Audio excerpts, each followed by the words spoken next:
So the topic today is going to be, is Indica and Sativa even a thing anymore? Are there even Sativas, or is it all just hybrids? And today I definitely want to speak about this because it's been a very controversial but interesting topic that has been going around my Instagram page a lot lately. So let's just cover it now. Let's get this out of the way.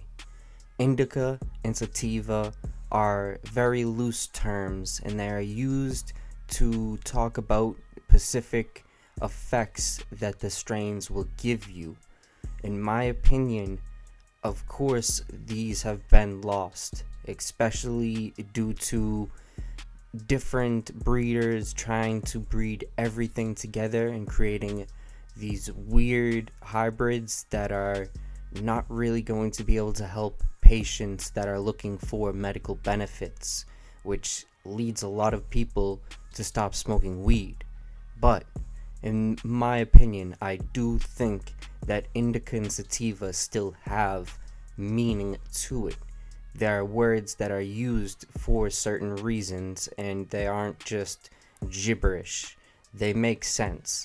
I would say that people are trying to refer to indicas as nighttime strains and sativas as the daytime strains.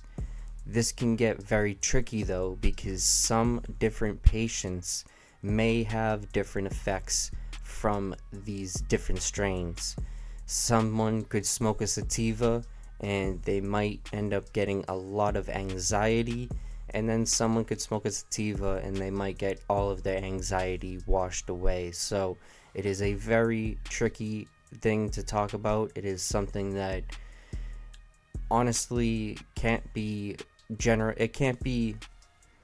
I don't think that we can just use these two simple words to talk about these strains. I think that the way of going about this is honestly giving a better description for each strain. People need to be more educated on each strain specifically, because each of these strains is so different. If we are trying to act like, oh, it's just a sativa, oh, it's just even just a hybrid, then we are oversimplifying it, and we then are putting ourselves at risk for having a bad time, which is something that you definitely aren't trying to do, especially if you're spending a decent amount of money on whatever type of weed that you're smoking. You definitely are looking to have a good time. So learning more about the flower, learning more about the strain that you are buying is key. If you know exactly what effects that this strain is supposed to do for you, then you know if it's for you. If you get something that is for nighttime and you are looking for a daytime strain, then it's kind of on you at this point, because in a lot of these descriptions for dispensaries, they have the details for each strain. If you just take a few extra seconds, then you can know exactly if this one's for you.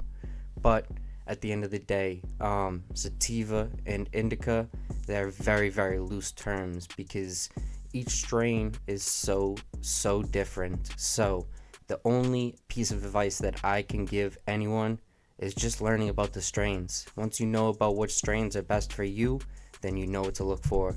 Stay blessed.